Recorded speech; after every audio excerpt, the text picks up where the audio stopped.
Norway. A country known for its stunning natural landscapes, majestic fjords, towering mountains and picturesque coastlines. It has a rich Viking heritage and a strong cultural identity, with traditions rooted in both nature and history. We recently visited Norway, travelling from Oslo to Bergen by train over the period of 8 days.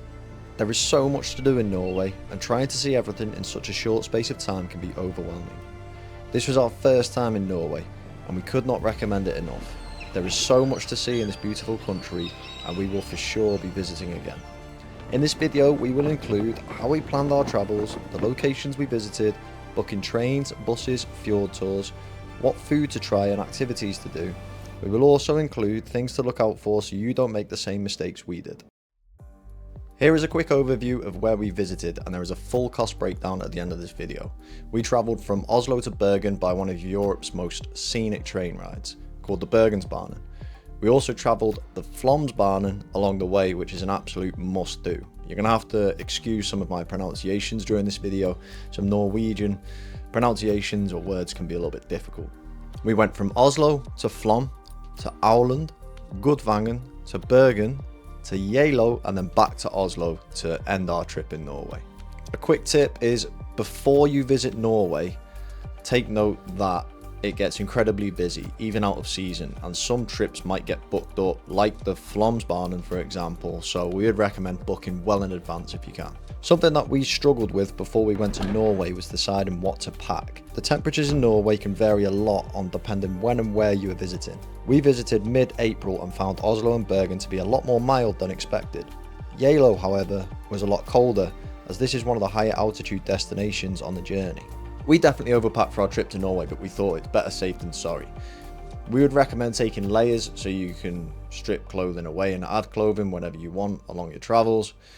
Geilo, I'll get back to that further on in the video. Thermals aren't really necessary, but you can take them if you want to because they don't take up that much space in the suitcase. Our first day involved travelling to Oslo. Getting to the city from the airport is super easy. There is an airport express train called Fly to Get, which takes about 19 minutes and is the fastest route, but also slightly more expensive at 252 NOK, which is £18 each. VY or V regional and local trains take around 23 to 25 minutes, costing 129 NOK, which is £9. We stayed close to the station as we were up early to begin our journey to Flam. We had some time to have a look around the city on the scooters to get our bearings for when we returned at the end of our trip. We stayed at Bjorvika Apartments, clean and very nice, and we were also offered a complimentary upgrade when we arrived. We spent the rest of the day wandering the new harbour prom. There were plenty of museums and sightseeing opportunities. There's saunas everywhere and they're very popular. The Opera House had a great atmosphere around it, and you can also walk up to the roof. There's a shopping centre called Aker Brygge. Again, excuse the pronunciation, but there's nice cafes and restaurants around there. There's a place called Salt, which we will return to on our last day. And to finish the day, we hired the electric scooters and travelled to the food market. There is a wide variety of food here, and it's hard to go wrong with what you choose to eat because everything looks absolutely delicious. Day 2 involved an early start to travel to Flam. It's hard to pick a favourite destination in Norway, but this is definitely up there. The journey took us to Midrell train station, which is the upper terminal to the Flam railway line.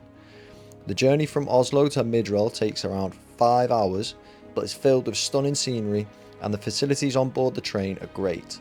There is a cafe located at the end carriage, coffee machines, a carriage for storage, and even a small play area if you have children.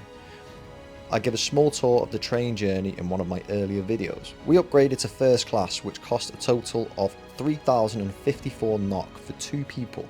That's £220. A standard ticket for one person costs around 1,268 NOK, which is £92. We believe the upgrade was worth it, and this also included the end destination to Flam. The Flam railway is known to be one of the most scenic railway stretches in Norway, known for its breathtaking views and engineering brilliance. It is one of the steepest railway lines in the world, offering views of waterfalls, fjords and mountains from start to finish. The village of Flam itself is small. There is an information tourist centre and some storage for your bags if needed, a gift shop, and a small village centre with pop-up food stalls. Other than that, Flam is more known for its activities like hiking, mountain biking, zip lining, and there is a famous Fjord cruise which we'll get to on day 3. There is also a railway museum there too. Be sure to check when the activities are open because they are seasonal. The zip line, for example, is only open during the summer. We would absolutely recommend staying for 2 nights in Flam or one of the surrounding small towns. We stayed in William Apartments in Aurland, which was absolutely stunning, really nice apartment, and the scenery was out of this world. There are local shuttle buses that run between Flam, Aurland and Stegastein Viewpoint. However, the times can vary, so make sure you check the timetables and book in advance if you can. Do not attempt to walk to Stegastein Viewpoint. There is some information online which I found stating that you can walk to Stegastein Viewpoint in about half an hour. This is not true. It will take you at least 3 to 4 hours. It's very steep, so you can do this if you wish.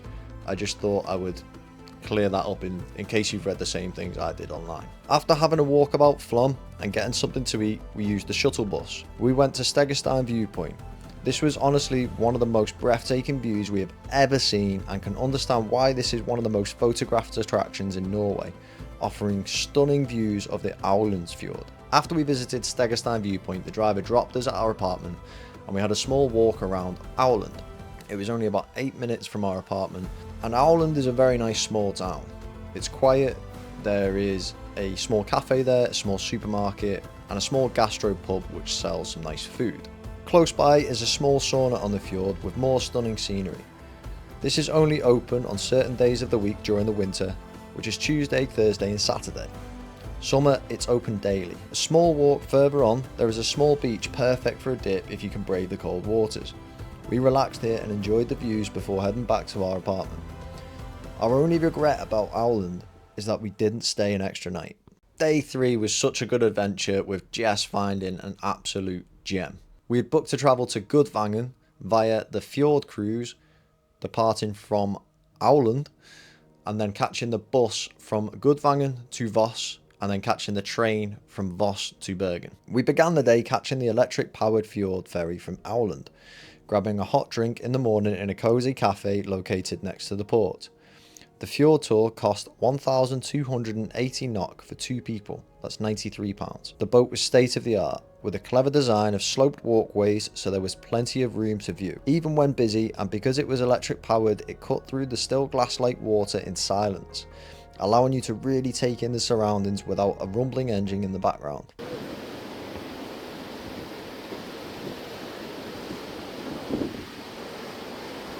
There is also a cafe on board which sells some delicious food.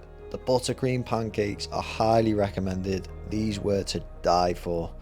The 2 hours spent on this trip was some of the best we spent on our entire journey. We arrived in Gudvangen and grabbed some lunch at the cafe at the port. We then had a few hours to kill before heading to Bergen, so we explored the Viking village, which cost 500 NOK for the 2 of us, £36. The village was a great experience and we really would recommend it if you are unsure. There are tours on the hour and some activities to get involved in at the village, like axe throwing, archery and sword fighting. Just next to the port of Gudvangen there is a kayak centre, and outside of the port main centre there is a sauna. A bit pricey however. This is when Jess found an absolute gem of a hike to another sauna located in Baka, a 5-kilometre hike that takes just over an hour. We walked along the fjord, climbed over landslides and skipped around the boulders that had fallen from the mountain that towered beside us. The walk was incredibly rewarding when we arrived in Baka, as we had booked a 1-hour slot for a private sauna experience, enjoyed a cold dip and relaxed. For a bit too long.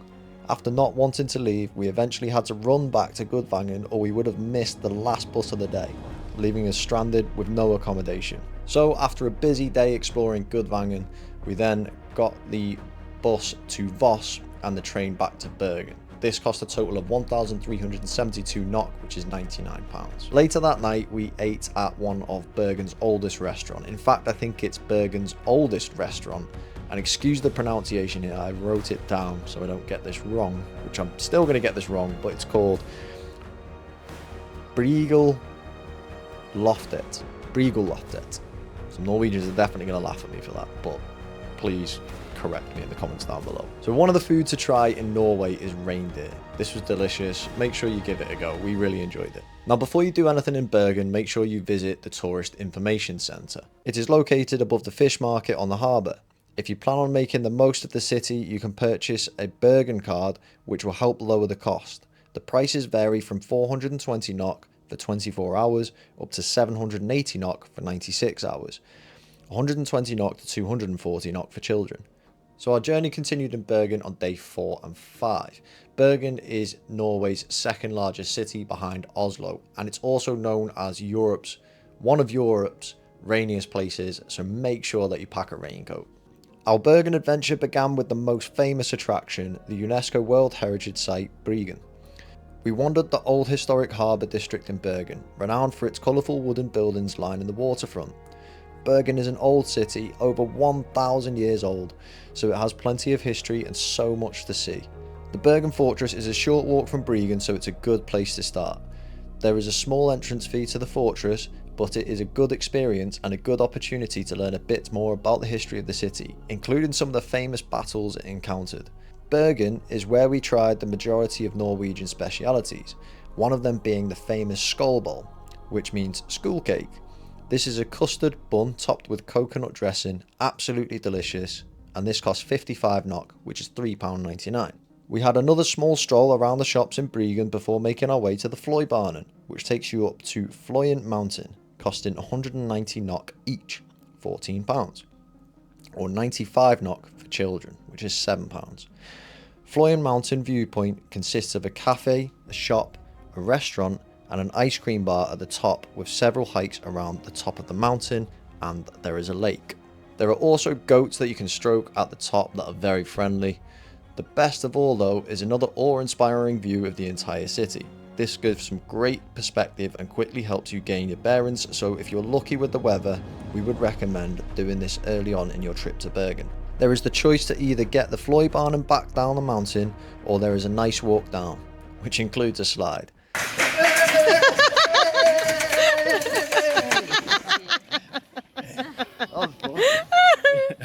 Once down from the mountain, we tried some Norwegian king crab, which did not disappoint, whilst admiring the view of Bergen. We walked some more of the city before ending the evening with an unforgettable meal at the fish market, trying whale and some grade A Norwegian salmon. Flavours and textures that we will never forget. Bear in mind, however, it's not cheap.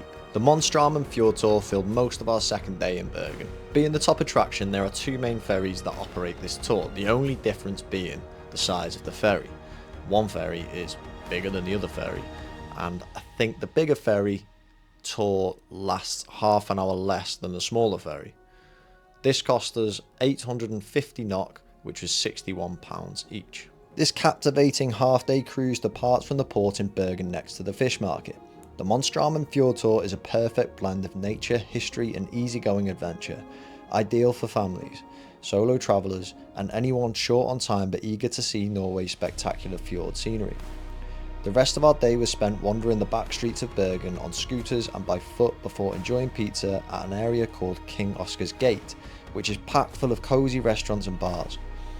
Our accommodation for the second night was spent in Grand Hotel Terminus, located right next to the Bergen Central Railway Station. Day 6 of our adventure in Norway, we travelled from Bergen to Geilo. This cost us 1,938 NOK, which is £140. We had so much luck with the weather in Norway so far, but on day 6 we got a little bit too lucky. That's because in Geilo this time of year it's usually covered in snow. Now for the first time in 90 years, all the snow had melted, so unfortunately the activities that we had planned and booked, which was dog sledging and also toboggan sledge riding down a 1 kilometre long sledge, was cancelled because there was no snow. Instead, we enjoyed a 10-kilometre stroll around the beautiful lake in Geilo.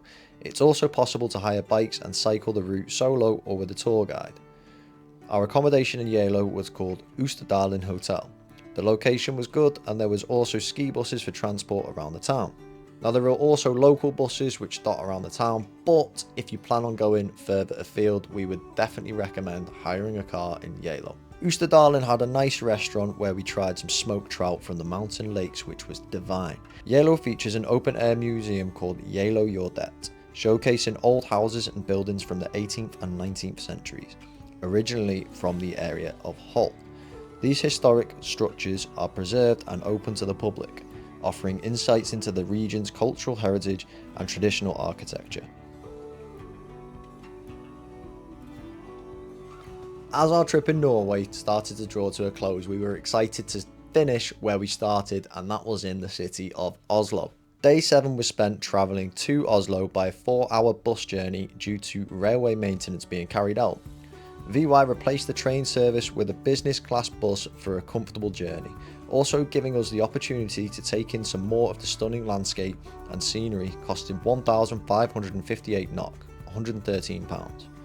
A trip to Norway would not be complete without trying some local fish and chips and fiskgratin, which is fish pie.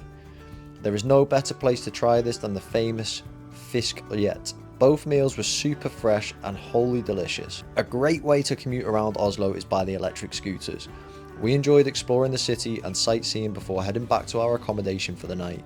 We stayed in quality hotel Hasselini. This was located a short journey out of Oslo by tube. They were, however, regular, and the tube station was only a 10-minute walk. Our final day in Oslo was so much fun, and it really shone how much the city has to offer. We stored our luggage at some storage lockers in Oslo Central Station, on a mission to fit as much in before our flight home. That means food too. Our first destination to finalise the trip was Vigeland Park, otherwise known as Oslo Sculpture Park, featuring more than 200 sculptures by Gustav Vigeland. There is also a museum there which was closed at the time of our visit. We then utilised the very good public transport to make our way to the Folk Museum, otherwise known as the Norwegian Museum of Cultural History. For transport we used the Ruter app, R-U-T-E-R. The museum had an entrance fee of 195 NOK each, £14. Free for under 18. This is one of Europe's largest open-air museums, and showcases over 150 historic structures relocated from across Norway. Its star attraction is the 13th century Geilo church. Strolling through cobbled streets, visitors encounter traditional farmhouses, urban homes, workshops, and even a 1928 gas station, each reflecting diverse regions, eras, and social classes. There is a chance to interact with some animals on the farmhouse barn too. Usually the visit could be paired with a stop at nearby museums like the Viking Ship Museum. However, the Viking Ship Museum is currently undergoing some refurbishment and is due to reopen again in 2027. Our day didn't end there, as we raced each other by scooters back to the Fjord harbour. There is a fantastic sauna venue located there called Salt, with a mixture of up to 12 different saunas, some for private bookings and some public. One being silent, one giant sauna, the biggest sauna I have ever seen in fact, with a bar, one hot sauna where we experienced an incredible sauna ritual before taking a dip in the freezing cold fjord. We warmed ourselves after around the fire pit table and cooked our own mixed grill, which consisted mostly of reindeer, and we also tried reindeer pizza. Now I'll give a brief overview of the must-try foods at the end of this video.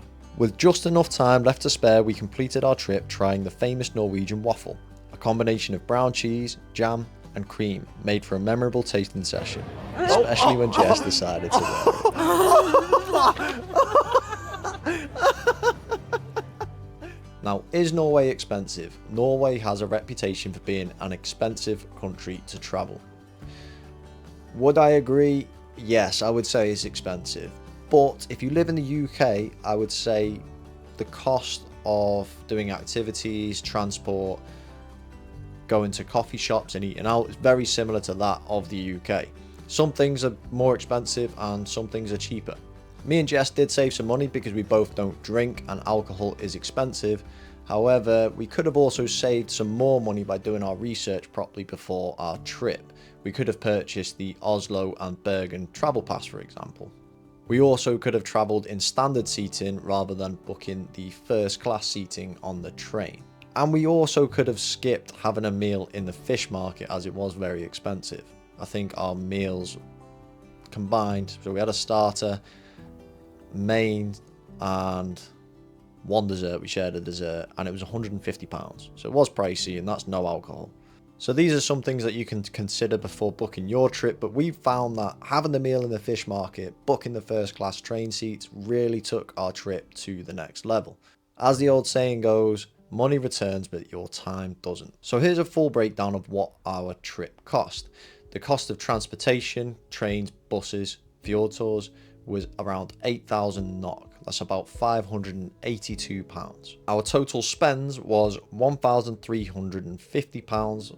That worked out around £170 a day. That included the Voi scooters, some activities, lunch and an evening meal. The flights were £360 and that included one suitcase each. And last but not least, our accommodation was £656. So that takes our total to £2,946, just under £3,000 for an 8-day trip in Norway. We packed a lot into our trip, which might be a little bit too busy for some people. But here's some of our recommendations if you end up traveling the Bergensbanen in Norway. Now, firstly, Oslo. There is plenty to do in Oslo, but we enjoyed hanging around the area of the Oslo Opera House. There's a really nice harbour district around there, which is nice, new and modern with plenty of nice cafes. There's some museums in the area and plenty of saunas. So make sure that you check out some of the saunas.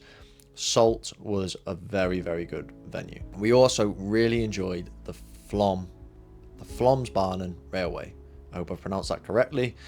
But Flam was a really nice place. We stayed in Aurland, not too far out of Flam. Like I say, you can get a shuttle bus to there. That was a really enjoyable experience. And Stegastein Viewpoint, if you don't fancy going to a viewpoint that has a hike, Stegastein Viewpoint is absolutely perfect. The views were out of this world. So next up, if you want to travel to Gudvangen by a fjord tour, the Flam Fjord Tour was also a very enjoyable experience. And if you want to kill some time in Gudvangen, which is a very tiny village, you can walk to Baka and book a private sauna experience. Of course, Bergen in Bergen, and we also enjoyed getting the Fløibanen up to Fløyen Mountain and then enjoyed the walk down. Monstramen Fjord Tour was also a very nice fjord tour experience. I wouldn't say it was as good as the Flam Fjord Tour, excuse my pronunciation, but it was still a very nice experience. And last but not least, we thought that the Norwegian Museum of Cultural History, or the Museum of Norwegian Cultural History, was a good experience. We didn't see much about that online actually, so if you're going, make sure you check that place out. It's awesome. Now, what food to try? Me and Jess are both big foodies, so we always like to try what the locals have to offer, and this is what we recommend in no particular order. Whale. Now, the only way I could describe whale is it was the leanest, tastiest, most tenderest fillet steak I've ever had in my life, and I thought it was going to be a fatty meat, as a lot of people do, and I'm not a big fan of fat, but I'm so glad that I tried this. That being said, Jess also tried the salmon.